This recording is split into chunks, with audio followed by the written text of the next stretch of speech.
Do you think anybody could be freelance? We're a little bit at a disadvantage if we only earn money one way. What is it that gets you to that like upper echelon? We all know that there's a big difference between being good at what you do and being known for it. My current speaking rate is 25,000 for a keynote.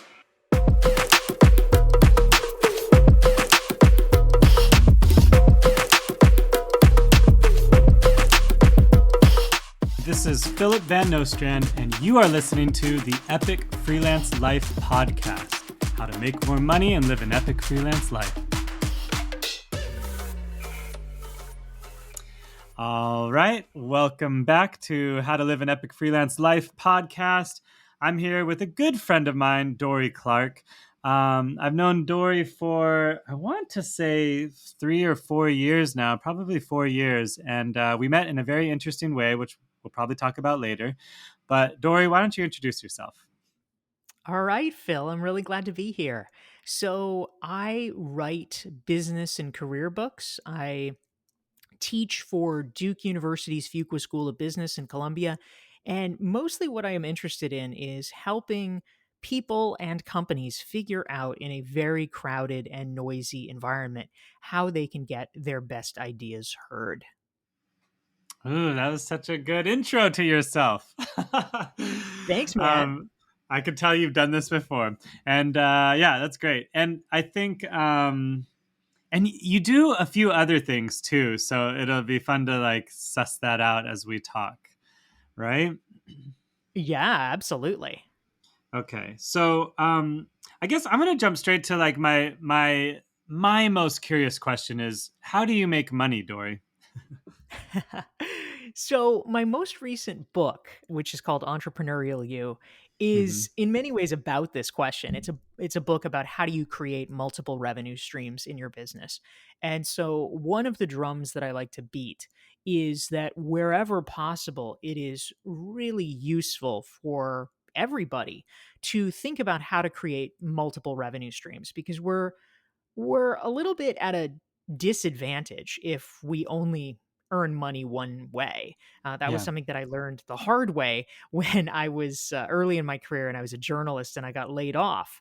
And so we often think, oh, safe, one paycheck, Yeah.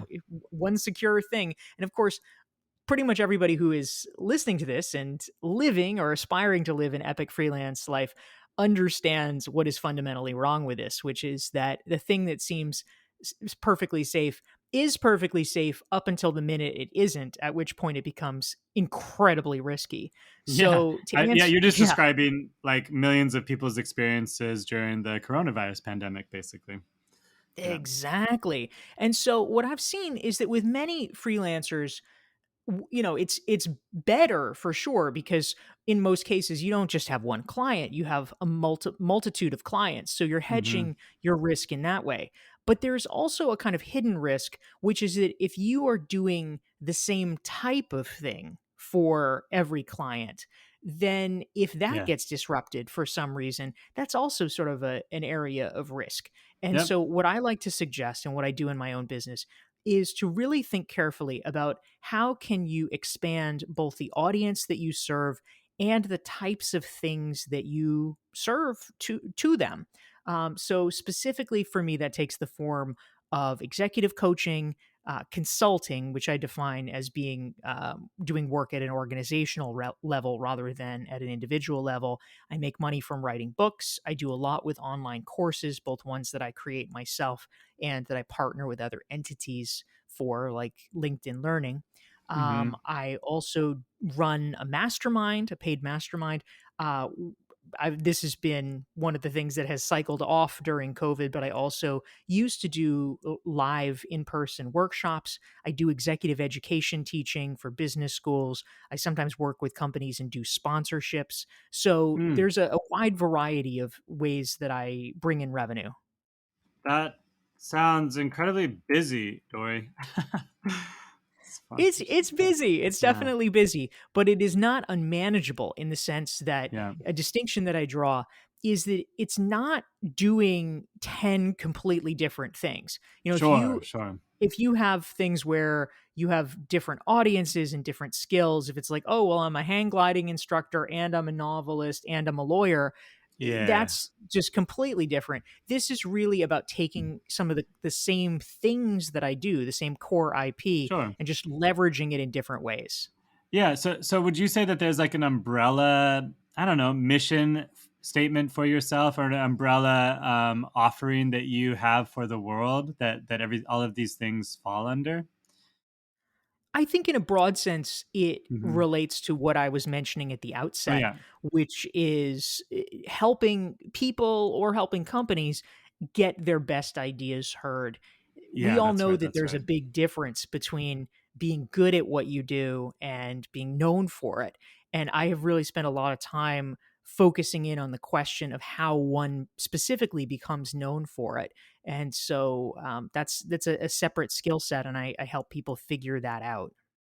Helping people and companies get their ideas heard. I love it. It's such a succinct, yeah, mission statement. It makes so much sense. Uh, one thing you didn't mention there, I guess, which you also used to do a lot. I know you used to speak pretty regularly. Is that correct? Yeah, yeah, certainly that has gone down during COVID because all the things I used to speak at, like conferences and Uh huh. gatherings of companies, have gone virtual. So I've certainly been doing webinars and things like that, but it's Sure. a slower pace. But indeed, that was a key part of my revenue for a number of years was Yeah. doing keynote speaking. And speaking's really like pretty lucrative, right? Like the paycheck can be very good if you're kind of at the top tier of a speaking circuit, I would think. Yeah, that's absolutely right. I mean, speaking rates, if you're just starting out and you're doing it locally, certainly lots of people, myself included, do it for free in the beginning to get clients or to raise awareness. But, Sure. eventually you can get 500 bucks, $1,000 bucks. That's great. But once you start to develop a so-called platform, once you start to get better known, Mm-hmm. which often involves having a book or other markers of credibility, you're definitely able to raise your rates. And so currently, and Hmm. this was the case pre-COVID, I'm so and excited to hear this. Yeah. yeah, thank you. And hopefully we'll be, getting back to live in person things soon. I mean, in fact, I got an email yesterday about a gig in October, which they are hoping to have in person. They kind of put an asterisk on it that they Okay. might convert to virtual, but the plan is to do it in person in October. And so we're going to move forward with that. But my current speaking rate is 25,000 for a keynote. Yeah, that's amazing. And thank you for sharing real numbers, by the way. It's really hard to like pull that out of people sometimes on these conversations. Um, Yeah, absolutely. I get very annoyed when people are not transparent. I feel yeah, like it often is kind of unfair and misleading. Like sure. uh, when people have access to information and are hoarding it, I think that sometimes they like to hide behind modesty of, oh yes, well I do quite well, something like Yeah, that. Well, it's like that's not helpful to people who are sure. actually trying to come up. Well, What's yeah, helpful is for exactly. people to know what's real. You're right. And yes. And if you're like someone who is an aspiring coach or author or whatever, it's important to know that like, yeah, that having a book allows you to charge more, and charging more can look like $25,000 to speak, which is really incredible. Um, and it's interesting too. You just said it before. Like, it's a good thing all your eggs weren't in the speaking basket, because one pandemic would have taken out like an entire year's salary, right, for you. So you still had like this backup stuff. Like, you could coach online, you could consult, or you can be writing books from the comfort of your home, right, without having that speaking income still. Yeah, absolutely. I mean, I certainly, of course, did not imagine that there was going to be a pandemic, Sure. but I did imagine much more prosaic things happening. I try to be conscious of risk mitigation strategies. And so I thought, certainly I just might get sick of all this traveling. That was possible. I Oh, thought it was also possible, God forbid, that I might get sick. You have yeah. friends that have illnesses or things that crop up. And speaking, while lucrative, has the disadvantage that it is 100% dependent on you being there to Yep. deliver the service. Yep. And so I knew that that was a risk, and I wanted to try to guard against it by sort of fleshing out the rest of my portfolio of activities. I love that. And so can you share real quick like where it is that you're speaking in October, your first speaking gig again? Yeah, yeah. Well, I mean, God willing, if it goes forward, I'll be speaking for a company called Constellation Research, and they're going to be having a conference in California. So Cool. I'm looking forward to that.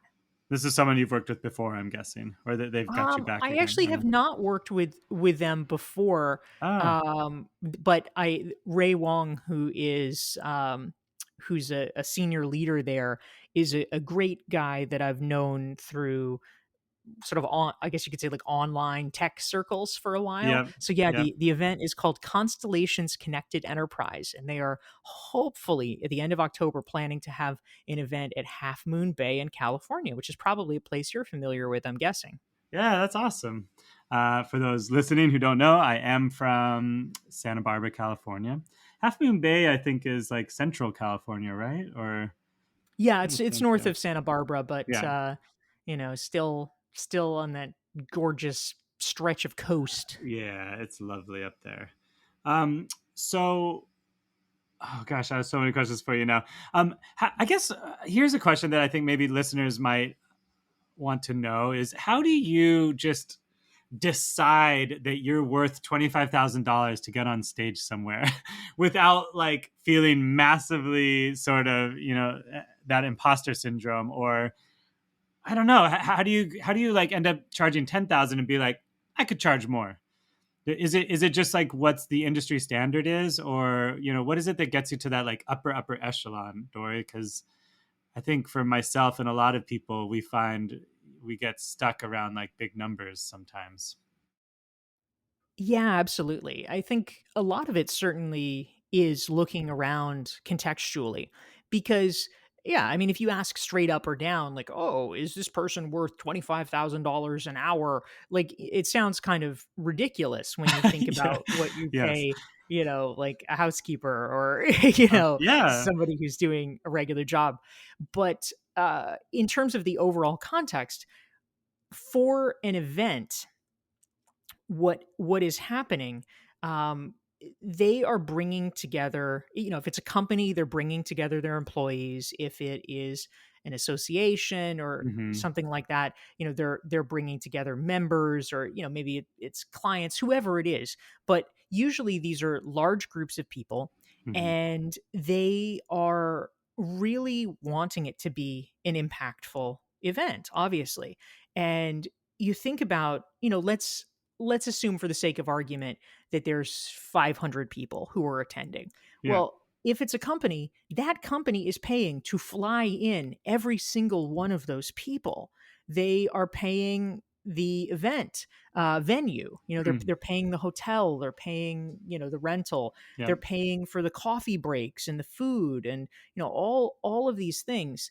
And it is not uncommon for these to cost hundreds of thousands, if not millions of dollars, depending on how high end it is and depending how many people are attending. And so at a certain point, contextually, it becomes sort of embarrassing if there's an event where theoretically the keynote speaker is supposed to be this key part of the event, Sure. right? Sure. They're supposed to be imparting knowledge or inspiring people, or Hmm. passing on useful information. This is supposed to be not an afterthought. This is supposed to be something that is really legitimately important. Yeah. And if you are paying more for the Starbucks break than you're paying for the keynoter, there's something wrong with that. And Mm. so like just about anything in life, I mean, is a Yep. baseball player worth $50 million? I mean, no, that's pathetic. Like, who cares? But Sorry to all the baseball players listening here. yeah, exactly. But the reason that they in the marketplace are worth $50 million is that it it's not like, oh, my hourly rate is $1 million. It's Sure. that they are able to help the team command billion-dollar broadcast revenues. Yep. And so because of the scale and the scope of what they're able to do, proportionally, it is appropriate. And so similarly, the question, we're going back to this before, this is all about, how do you achieve scale? How do you achieve impact? If Mm. you are reaching a lot of people, and especially if those are high end people who themselves in turn have a lot of impact, then it actually becomes very appropriate to be commanding high fees.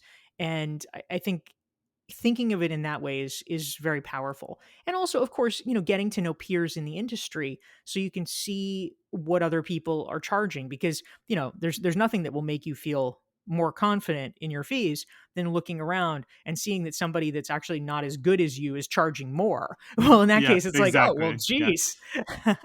geez. That's funny. So my takeaway from what you're saying actually is, you're thinking not necessarily in terms of dollars, but in terms of like percentage of the overall budget, in a way.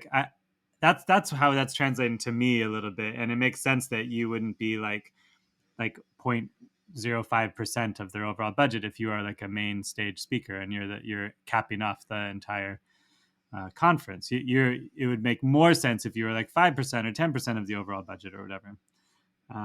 Yeah, I mean, Right. I don't necessarily have a particular percentage in I mind know per there's not a se, formula, but but yeah.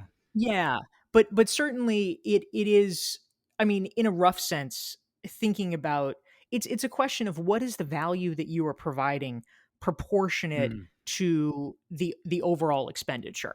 So, I've written about, in fact, if people are interested, I've done an article for the Harvard Business Review specifically about what do you charge for speaking fees, and folks can Google that Mm. and get that for free.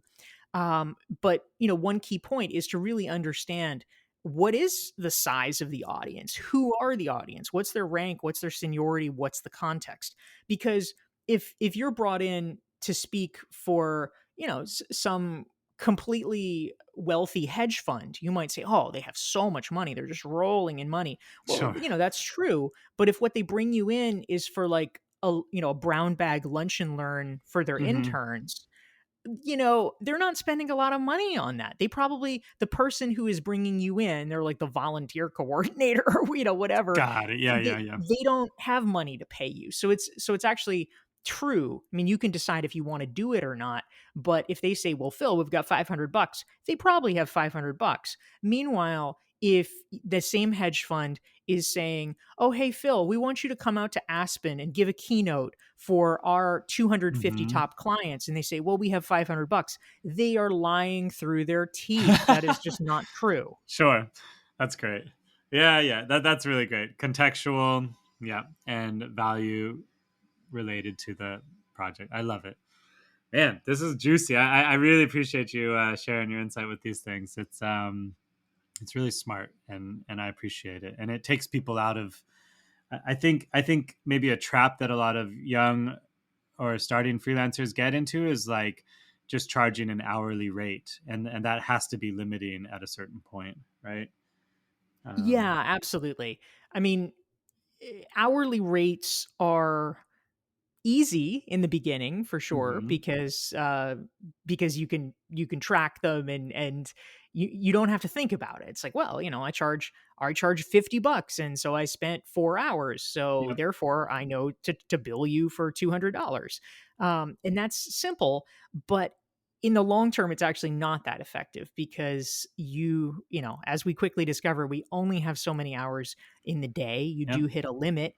And also, when things are framed in terms of hourly, there's only so much willingness. I mean, the legal profession, for instance, has more and more people, including my lawyer, now charge flat fees for Mm. projects, but historically it has always been hourly. But even the top lawyers really can't get away in the marketplace with more than $1,000 an hour. Just people won't pay it. Yeah. Whereas if you package things in different ways, or if you're thoughtful about, what is it that the client really wants more than my time? Maybe what they want is just the security, the mental security of knowing that it's going to be done right and they don't have to worry about it. Like, what's that worth? Well, Yeah. it's worth probably more than $50 an hour. Yep. Then you've escaped the confines of yeah, of just the hourly rate. That's beautiful.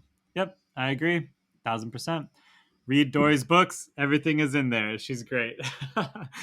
um, this is great. And so, um, I guess this leads me to another question. Then, do you think anybody could be freelance? Kind of a provocative Yeah. question, but yeah. I mean, I think for sure anybody could. The key determinant is just somebody's willingness to be proactive, which not everybody is. So, I mean, could anybody? Yes. Will everybody? No, certainly not, because there are a lot of people that, based on their personality or based on just the level of agency that they have in life, Hmm. feel like what is most appropriate somehow is for them to sit back and be told what to do. Or they like to say, Yeah. well, I have a job and this is my job and this is what I do and these are the boundaries and I don't do things that are not my job. Yeah. And if that's the attitude that you have, you're probably going to be a pretty terrible freelancer, because the essence of being a freelancer is having to be a creative problem solver and a willingness to roll up your sleeves and do all the things, all the different things. And if you don't know how to do something, you figure it out, you learn, because you can never get away with saying, well, that's not my problem. Yeah. Yeah. That's great. Yeah, it's based on. I agree. I mean, I think personality has a lot to do with it. If you're generally anxious or worried about things, being freelance can be incredibly difficult. I think there has to be like a bit of like a dash of sort of self assuredness, belief, probably like higher risk tolerance than most people, and yeah, a little confidence and sometimes extroversion goes a long way. Although not all freelancers, as we know, are extroverts, obviously. Um, Sure. I'll also say that, one of the things that I like to emphasize as well is that often in the popular narrative, yeah. entrepreneurship is about a willingness to take risks. But actually, at a fundamental level, I sort of disagree, in the Oh, sense okay, that okay. I I have never been in a riskier position than when I had a day job. Now, mind you, I didn't think of it that way, but Sure. in truth, that was actually the case.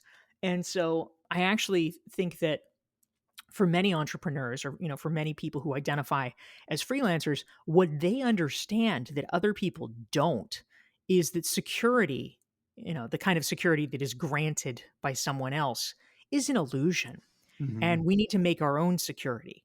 And when we do that, when we actually do the work to create our own security, that becomes powerful and almost unbreakable, Mm. because ultimately it's about having legs on your table, right? You got one leg on your table, it gets chopped down, you are screwed.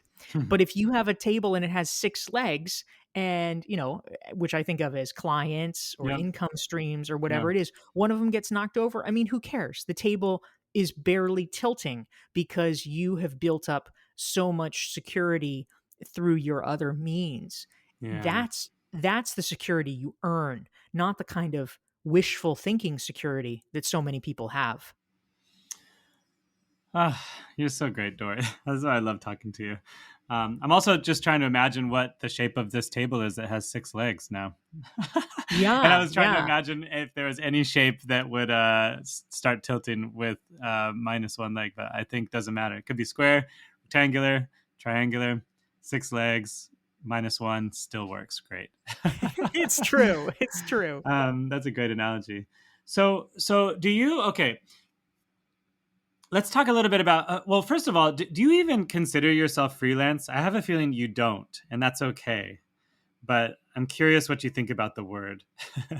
Yeah, I think freelance is a very good and respectable word. Certainly, when I got laid off from my job as a journalist years ago, Hmm. what I turned to very explicitly was freelance writing, Yeah. and I thought of myself as a freelancer during that time. I The way that I distinguish the words in my own mind, which I Uh-huh. think is probably different than how other people might, is that to me, freelancing sort of implies that it's I almost think of it as kind of like a white collar version of gig work, where it's Mm-hmm. like, I do this and then I do that and then I do this. Whereas a number of years ago, once I decided to start my own business, I no longer really thought of myself as a freelancer because it wasn't so much getting gigs from different places. I really began to think of it as more like, no, I have a business and I Mm. have clients that I Yeah. cultivate. And so Yeah, that's interesting. for me, that was kind of a perceptual shift, although I realized that other people may think of it in a slightly different fashion. Sure. And you are yeah, that makes sense. And cuz and you can create your own clients almost out of your resources if you want. Like you have a mailing list and you can cultivate that. You don't need people to like look you up and ask you for things. You can almost like create money if you want, which is maybe a Yeah. little different than freelance life. Yeah. Yeah, Yeah, you're although oh actually yeah. to one note that I'll make is that I have a new book that's coming out in September. It's called The Long Game: How to Be Mhm. a Long-Term Thinker in a Short-Term World. And one of the people that I profile in the book, I think actually probably would consider herself a freelancer. Her name is Kara Katruzela, Mhm. and she lives in New York. And it's interesting. She is a writer, an editor, and one of the ways that she has actually, to great effect, been able to take control over her career is that 4 years ago now, she started a daily newsletter. Now, it's, Mm. quite a bit of work, as you can imagine. It's not long, it's maybe 2 paragraphs, but she does a daily newsletter every weekday. And originally, this newsletter started with like 30 people on it, just like literally the people Sure. that would come to her house parties. But it's now grown, it's multiple thousands of people. But a lot of the subscribers, because these are the people she knew, were fellow journalists, fellow editors, the people who would hire her. And she said that it has become an incredible biz dev tool for her Mm. because she writes about the things that she's interested in. She muses on certain topics. If she's written an article that's been published somewhere, she shares it. And so Yeah. therefore the editors, number one, she's always in touch with with the people that can Yeah, hire her. very top Number of mind. Yeah. Exactly. They have a great idea of the types of stories that she's interested in and is capable of writing Mm. about. And in fact, it actually led to a book contract for her because one of her subscribers, this was someone she didn't even know, is a book editor. And the woman reached out to her unbidden and said, "Hey, Kara, we were having this editorial meeting and someone said, oh, we should have a book about creative activity and how do you sort of get off your duff and do these creative projects." And so the editor said, I started thinking, gosh, that's what Kara talks about in her newsletter all the time. And It's then she said, wait, awesome. I could just have Kara write the book. And that Yeah. is how Kara got her contract. I love this. Okay, cool. Yeah, yeah. So many lessons in there. That's really that's a great story. And to me, like what I think, tangible takeaways from that particular story is like uh one, she gave a lot without asking and she did it very consistently without stopping. This is like all the, every TikTok star understands this concept and every Instagram influencer understands that if you post 2 to 3 times a day for like 2 years straight, like you will amass a massive following, right? And who knows where it goes, but eventually like money shows up. And that's really interesting to me too, that like if you just do one thing really well consistently and provide some value, for free, doesn't always have to be for free or whatever, but yeah, that people take note. And I think Totally. it opens up a lot of doors. I find that really fascinating. Hmm. Yeah, I love that. Cool. Okay. Yeah. So, I mean, yeah, you're probably more of a solo entrepreneur, just an entrepreneur in general, right? Yeah, exactly. Well, it's still great though, because everything you're talking about applies to freelancers, I think, and like the ability to sort of what I would call like design your life or live life on your own terms, and which leads me to another question, like how. Well, when I think of living an epic freelance life or an epic solopreneur life, like I think of freedom and being able to do things that I want. Is there any what are some interesting ways that you exercise your freedom in your life?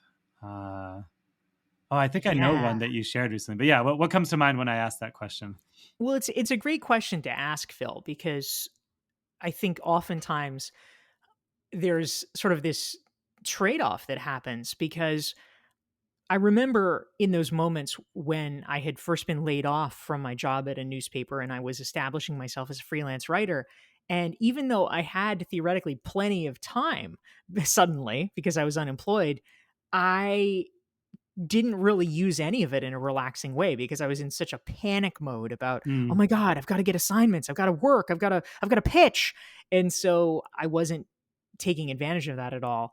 And then, once things sort of stabilize for people and thankfully they get more successful, they get an opposite kind of problem.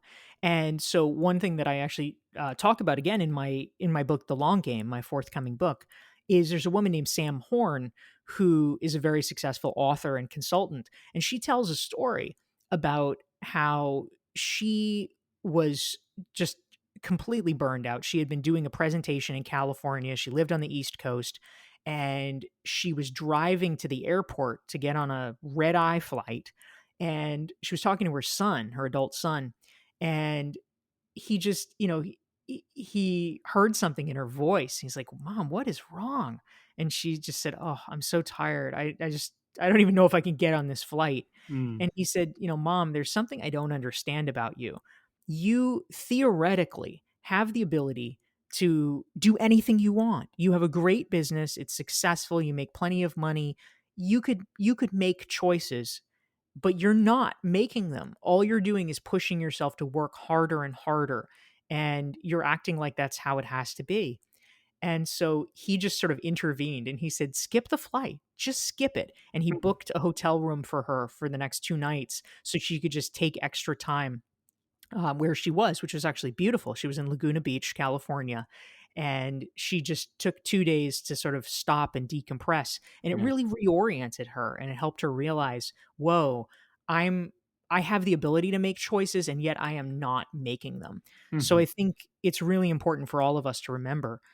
So I know sometimes I'm driving myself to a really ridiculous extent, but there's things that I do. I mean, I made a commitment, for instance, during the summer, this past summer, to take a ping pong lesson every week, and you and I have Yeah. now played several times. But that's a cool thing, just for me that I wanted to learn. Yep. I'm taking a trip to Dubai coming up, which I'm very excited about. It'll be my first time traveling post pandemic, so that's going to be pretty Yeah. cool. That's fantastic. And didn't you decide to not work on Fridays? Did I feel like I read this or you shared this with me? Yeah, that's also true. That's also true, Phil. Thank you. Yeah, I actually just published recently an article in Fast Company about this, about I what I read that's what I learned read. Yeah, yeah. That from was taking awesome. Fridays off. That's Yeah. amazing. I think that to me is like 100% in sort of like the values of living an epic freelance life, or living life on your own terms. Is you made taking off Fridays work, and it wasn't necessarily easy at first, right? You had to like work out a few things, and it felt a little scary or whatever. But now it's probably like a piece of cake. You just have 3-day weekends all the time. Is that correct? Yeah, I mean, in fact, the ping pong lessons, usually schedule them on Fridays as Yeah. part of this. I think part of where we get slippage sometimes as freelancers or as entrepreneurs Hmm. is that sometimes we don't have a very good plan for how we will use free time, and so we just sort of like revert to working because we don't know what else to do. Sure. So you have to think about it. So for me, I try to take Fridays as, I say in air quotes, kind of like a self care day where it's, I fill it with things that I enjoy. So I'll do a ping pong lesson in the afternoon. Yeah. Once a month, I'll take Friday mornings and I'll go get a haircut. Then, if I have to have a doctor's appointment or like a physical therapy appointment, I'll usually Hmm. schedule those on Friday. So it's things that are either fun or necessary, but they're not work, and they're Yeah. things that I'm glad that I'm doing. I have a So I am working, on a book of the same title, How to Live an Epic Freelance Life.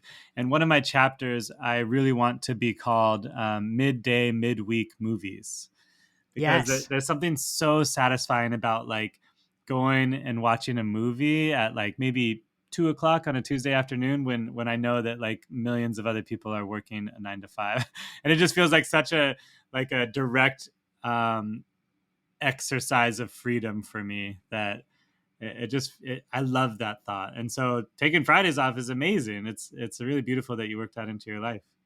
Yeah, thank you. Absolutely. I mean, this is sort of a less sexy version of going to the movies in the middle of the afternoon, but one thing that I realized when I started working for myself was going grocery shopping had suddenly become so much better because uh like everybody else, when I had a day job, I was like the sad sack that would be trying to do it on Friday night or something after work, and it's just everything took longer, everything was less pleasant because it was crowded, and they might have run out of something, or yeah. it's like, oh, it's hard to get a parking space, It's or so much better shopping in the middle of the day. Yeah. yeah, it's just you zip in, you zip out, you do what you need, and you've not just bought yourself extra time, you've bought yourself mental peace because you're not having to Yeah. like claw your way against the rest of humanity. Which, by the way, when you go to movies in the middle of a weekday, it's incredibly empty. If you love having like a movie theater to yourself, that is the best way to watch a movie for sure. Yeah, Um, COVID friendly, man. yeah, that's funny. Oh yeah, I know. I guess we're in COVID era. I did see my very first movie in a year last Wednesday, actually. Oh, So so exciting. they opened up like indie theaters around New York, or theaters were allowed to have guests at like 25% capacity and all this stuff. But I went on a Wednesday night and it was raining. It was just me and one other person in the entire theater. It was great. That's incredible. It felt good to be back in there.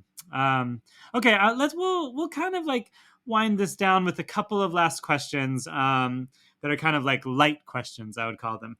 What is an interesting idea that you would love to, like, I think as an entrepreneur and as freelancers, we're always thinking of like cool ways to make money or like ideas that would be awesome if only we had the time, energy, or resources. So is there anything that you've been sitting on that you could like share with the world that you're not worried that that someone else could steal or whatever? Do you know what I'm saying? Like, is there anything that you've been like, I wish I could do this if I had the time or energy? Oh, that's fantastic. Yeah, what I actually wish, and this is not really a prime moneymaker exactly, Sure. but something that I was very keen on, I guess, especially about 5 years ago in 2016, that was really my big push. Mm. But I took uh several months in a row, several iterations of stand-up comedy classes. Oh And yeah. I loved doing that. That was really fantastic. The part that was wearying was, in order to actually practice your craft of stand up, there's there's really only a few ways that you can do it. One is taking a class, which is effective in some ways, but in terms of practicing on stage, what's most typical is so-called bringer shows, where in order to get stage time, you are required to bring 10 people, Yeah. 10 friends, which is incredibly It's hard very to hard, round up. yes. And, meanwhile, they're paying like a $25 ticket. There's a 2 drink minimum. So it's like you're hitting up all your friends and you're like, "Hey, will Paying you drop 50 bucks. 75 Yeah, bucks yeah, to come exactly. see me?" So they'll do it once, but like, that's hard after a Yeah, while. that's a grind of an industry for sure. Yeah. So if it was something that I could practice more easily, I would have stayed with it, but just the logistics around it were so punishing. I mean, I'm a busy person, I have a business. I just don't have a lot of time to dick around trying to coordinate friends Sure, to sure. go. That's so funny. Well, I got to see Dory do some stand up at one of her book releases a few years ago, and it was awesome. That was really fun. Thank you, Phil. Yeah, that was an easy way to get a bunch of people into a room without having to make them pay. Yeah, of course, you did have to write a book, but Yeah, I guess, yeah, yeah. You just write a book first, get it published, do all of that, and then you get a free stand up show. It's easy. Um, yeah, it's so much better than the Brigger show. yeah, that's funny. Um, Well, okay. For those listening, if any of you are like even more curious about Dorie, there was so many things we did not touch upon, like how Dorie is writing a musical right now, or how she's investing in Broadway shows, or how she like. There's so many different facets to your life, Dorie, that we like did not even come close to touching on. Dorie's done thousands of podcast interviews, I feel like, and has great ideas. She writes. She has a amazing newsletter, and she's constantly on LinkedIn and all over the place. So it's really fun. If you want more, it's out there in the world. Maybe leave us with one interesting thing, Dorie, that you've consumed recently, like a book, a podcast, a movie, a TV show, an article, anything that's sort of like um, struck your fancy in the past month or so, or that you feel like the world should know about. Oh, that's nice. Thanks, Phil. And I'll also mention, because Sure. obviously everybody who's listening to this is interested in entrepreneurship and building freelance income. So I do have a free resource, which is my 88 question Entrepreneurial You self-assessment, which helps you think through ways to create multiple revenue streams in your own business. And so for folks who are interested in that, you can get it for free at dorieclark.com/entrepreneur. Cool. That's great. And I'll try to make sure that that's in the show notes as well. Yeah, thanks, Phil. DorieClarks.com/entrepreneur. Exactly. And so to answer your question, a cool thing that never would have necessarily crossed my transom otherwise, but as you know, I've been in touch with a possible overseas romance. We'll see. Yes. We'll see how it shakes out. But anyway, she suggested to me a show that I had not heard of, but have now watched, and it's quite interesting. It is a 3-season arc, and they Okay. each have a slightly different name. It's Deutschland 83, Wow. Deutschland 86, and Deutschland 89. And it is basically kind of like a spy show almost, Okay. about an East German guy who is unwillingly forced into becoming an East German spy, and he's sent over into West Germany to try to infiltrate a NATO base, and has to report back. And so it's kind of about his evolution at these critical points during the last years of the Cold War. And of course, it ends with Wow. Deutschland 89 when the wall comes down. So it's sort of tracking him in his fate about, somebody who's a very unwilling spy, but nonetheless has become strategically valuable because they trained him and he developed such skills that they feel like they can't let him go. That's so weird. I've never ever heard of this, but what a great recommendation. It looks like the first iteration of that show is available on Hulu. I can see. Yeah, yeah, you can get Yeah. it on Hulu. All Cool. 3 seasons. Deutschland 83, 86, 89. Thanks. That's really interesting. I love that. So thank you for your time, Dorie. I know it's precious, and I really, really appreciate you sharing insights with our audience. I adore you. I can't wait to play ping pong again, and maybe we'll do this again in a couple of years as your life grows and changes. I love it, Phil. Thank you so much. Great to be here. Bye.